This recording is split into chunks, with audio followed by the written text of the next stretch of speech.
Dans notre exercice, nous devions compléter le tableau correspondant à notre série statistique. Il s'agissait donc de déterminer l'effectif total, puis les fréquences partielles.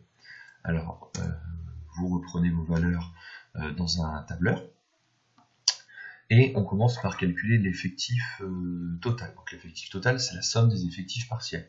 Donc vous vous déplacez dans la cellule où vous voulez obtenir votre résultat, et vous commencez votre formule par égal.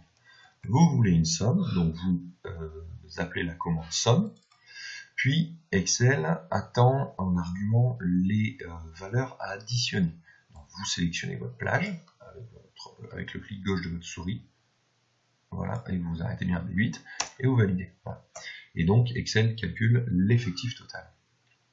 Pour l'effectif partiel, par exemple ici, l'effectif correspondant au numéro d'ordre 1, il s'agit de prendre l'effectif partiel, NI, divisé par l'effectif total grand N, fois 100 si on exprime en pourcent. Donc NI sur grand N divisé par 100. Alors, si vous écrivez directement 3500 divisé par 10 000 fois 100, alors ça va vous donner certes le résultat, mais ici, vous n'utilisez pas du tout vous n'exploitez pas les capacités d'Excel, puisqu'à chaque fois, quand vous allez tirer votre formule, il va répéter à chaque fois la même opération. Donc ce qu'on va faire, c'est qu'on va créer une formule où on va déjà remplacer les 3500 par l'adresse de la cellule où sont stockés ces 3500, où est stockée cette valeur.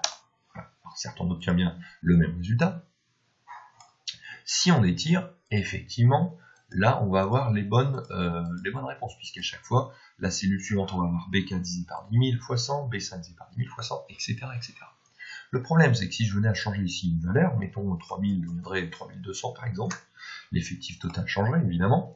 Par contre, vous voyez ici que l'effectif total qui est inséré ici ne serait pas modifié. Effectivement, il n'est pas lié à la cellule B9.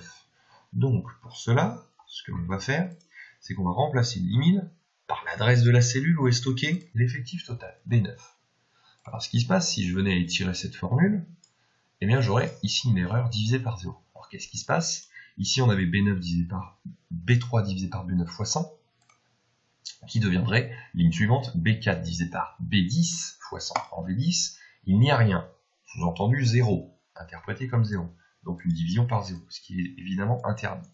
Donc ce qu'il suffirait de faire, c'est que au fur et à mesure que l'on étire la formule d'une ligne à l'autre, il faudrait figer l'adresse de la cellule où est stocké l'effectif total, B9. Pour figer une adresse, il suffit d'utiliser $. Et en fait, si on place $B, eh bien, on va figer la lettre B, et si on fait $9, on va figer la lettre 9. Donc si on fait $B, $9, on fige l'adresse de la cellule B9. Je revalide, et je vais étirer de nouveau cette formule. Voilà. Et donc on voit bien ici qu'à la ligne 3, j'avais B3 sur B9 fois 100, à la ligne 4, B4 sur B9 fois 100, B5 sur B9 fois 100, et ainsi de suite. Si je veux vérifier que la somme de ces effectifs total fait bien 100, il suffit de reprendre ici la formule somme.